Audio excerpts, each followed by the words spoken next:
Singapore ম্যাচের তুলনায় Hong Kong China match থেকে বেশি আয়ের লক্ষ্য বাফুফের। দর্শক আগ্রহ বাড়াতে ম্যাচের আগে আয়োজন করা হবে সাংস্কৃতিক অনুষ্ঠান। সেখানে পারফর্ম করবেন রাফা, আনিকা সহ বেশ কয়েকজন জনপ্রিয় শিল্পী। এদিকে ইনজুরির কারণে স্কোয়াড থেকে ছিটকে গেছেন forward Mohammad Ibrahim. Asian Cup বাছাইয়ে হংকং চায়না বাংলাদেশের জন্য বিগ ম্যাচ। সিঙ্গাপুরের বিপক্ষে ভুল ত্রুটি থেকে শিক্ষা নিয়ে পরবর্তী ম্যাচ আয়োজন নিয়ে বাড়তি সতর্ক বাফুফে। ছুটির দিনেও মাঠ পরিদর্শনে হাজির কম্পিটিশনস কমিটি। স্টেডিয়ামের নিরাপত্তা নিশ্চিত করতে ও দর্শক ভোগান্তি কমাতে বিভিন্ন সংস্থার সাথে বৈঠক সেরেছে বাফুফে। দর্শক আগ্রহের তুঙ্গে বাংলাদেশ হংকং চায়না ম্যাচ।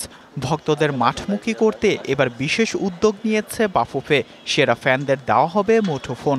ম্যাচের পূর্বে ফ্যানদের জন্য থাকছে সাংস্কৃতিক অনুষ্ঠান, যেখানে পারফর্ম করবেন রাফা, আনিকা সহ বেশ কয়েকজন জনপ্রিয় শিল্পী। আমাদের আরও কিছু ফেস্টিভিটিস থাকবে। আমাদের যে টাইটেল স্পন্সর টেকনো, ওনারাও কিছু দর্শকদের জন্য কিছু পুরস্কার রাখবে।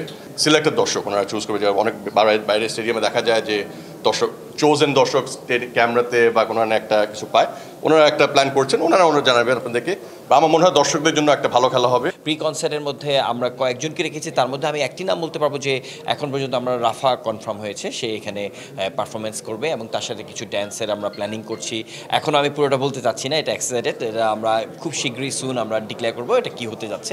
বাংলাদেশ সিঙ্গাপুর ম্যাচ লাভজনক হওয়ায় হংকং চায়না ম্যাচ নিয়ে আশাবাদী বাফুফে। বিভিন্ন প্রতিষ্ঠানও আগ্রহী পৃষ্ঠপোষক হতে। এছাড়া টিকিট বিক্রি, টিভি সত্ত্ব থেকেও লাভবান হওয়ার প্রত্যাশা ফুটবল ফেডারেশনের। ডেফিনেটলি আমাদের ইচ্ছা হচ্ছে প্রতি ম্যাচ বাই ম্যাচ আমরা আমাদের ভ্যালুয়েশনটাকে ইনক্রিজ করব। এটা হচ্ছে আমাদের প্ল্যান। সো ডেফিনেটলি আমাদের টার্গেট হবে সেটাকে বৃদ্ধি করা। এখন কত পার্সেন্টেজ বৃদ্ধি করতে পারি সেটা আমাদের রেজাল্টের পরে দেখা যাবে। এরই মাঝে অস্বস্তির খবর, হংকং চায়না ম্যাচের আগে স্কোয়াড থেকে ছিটকে গিয়েছেন ফরওয়ার্ড ইব্রাহিম। তারেক কাজী, তপু বর্মন, আলামিনরাও ভুগছেন ছোটখাটো ইনজুরিতে। আছেন টিম ম্যানেজমেন্টের পর্যবেক্ষণে। যতটুকু ফিজিও ট্রেনার ডাক্তার যতটুকু বুঝতেছে, আমার শুধুমাত্র এখন পর্যন্ত ইব্রাহিমকে আমরা অফ করেছি, এর বাদ বাকি অন্যদেরকে পর্যবেক্ষণে আছে। সেরকম কোনো হয় তাহলে আবার চেঞ্জ করা হবে। তবে ইব্রাহিমের পরিবর্তে নতুন কাউকে দলে অন্তর্ভুক্তির সুযোগ দেখছে না team management. Fardin Saju, DBC news, Dhaka.